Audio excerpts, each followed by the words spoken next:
So this is Andrea Palladio's San Giorgio and Maggiore, and it's on it's in the main city of Venice. Now the view that we're seeing here is pretty good, because what we are supposed to be understanding is that we're standing on this shoreline looking at this small island.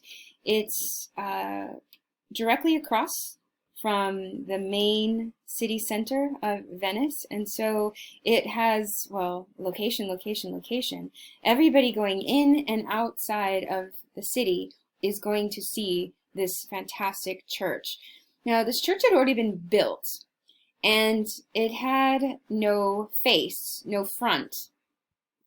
It's very similar to what we had with Alberti in Florence. I told you, these churches are all over the place. They start to build them, and then they run out of funding to finish the face. And it's not seen as a big deal if it's just left undone for a bit.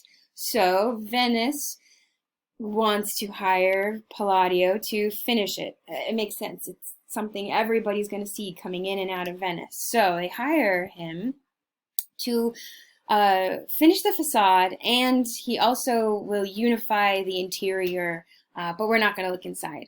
So here we are, a little bit closer. Oh, do you see what I mean about how Venice seems to hover right on the surface tension of the water? Oh, man. Now, the structure itself has already been built, so the height and the width, the dimensions, he cannot change. Very similar to the problem that Alberti was facing. And very similar to Alberti, he gives us a solution of two temple fronts. Do you see them? You see them there? There's one, there's two. Here, I'll help you out.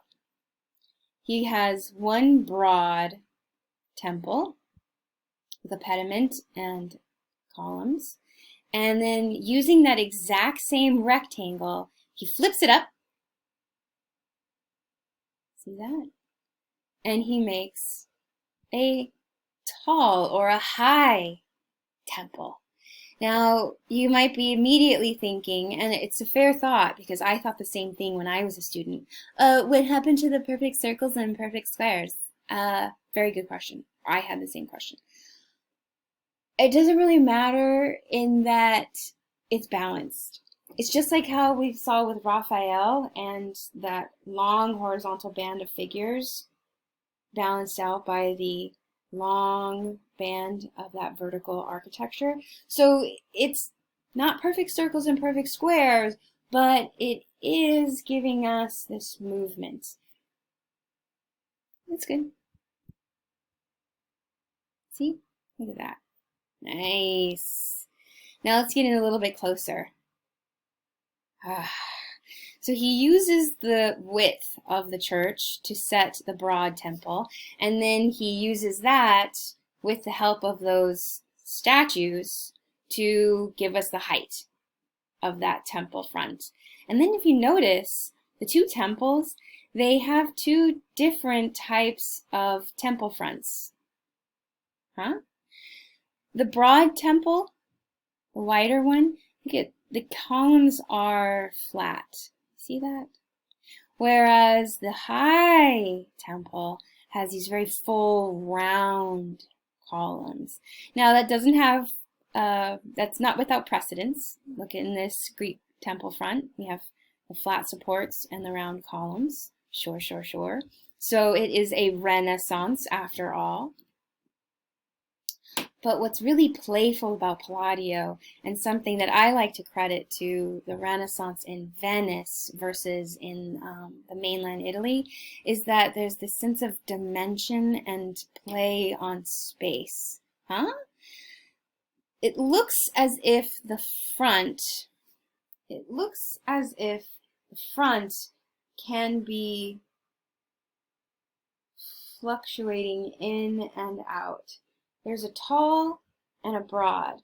Now, is that tall temple pushing out, or is it being absorbed in?